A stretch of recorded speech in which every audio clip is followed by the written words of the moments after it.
અજય વાસાણી. પ્રશ્ન અમારો એવો છે કે જે આમ આદમી પાર્ટીમાં અમે ચૂંટાયેલા 6 પ્રતિનિધિ છીએ, જ્યારે કાલે સામાન્ય સભાનું આયોજન કર્યું હતું તાલુકા પંચાયતમાં, જેમાં પ્રમુખશ્રી દ્વારા સાહેબ શ્રી દ્વારા એવું રજૂઆત કરી હતી કે આ જે સામાન્ય સભા છે એમાં 16મા નાણાં પંચનું આયોજન કરવામાં આવશે, જેમાં આયોજન કરવામાં પણ આવ્યું.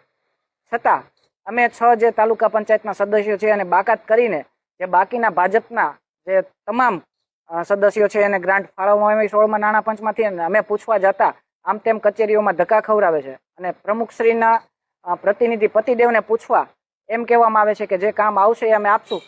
તો અમે આ જસદણ તાલુકાના 6 ગામડાઓ છે એ કંઈ દત્તક લીધેલા નથી કે નથી કોઈની પેઢી.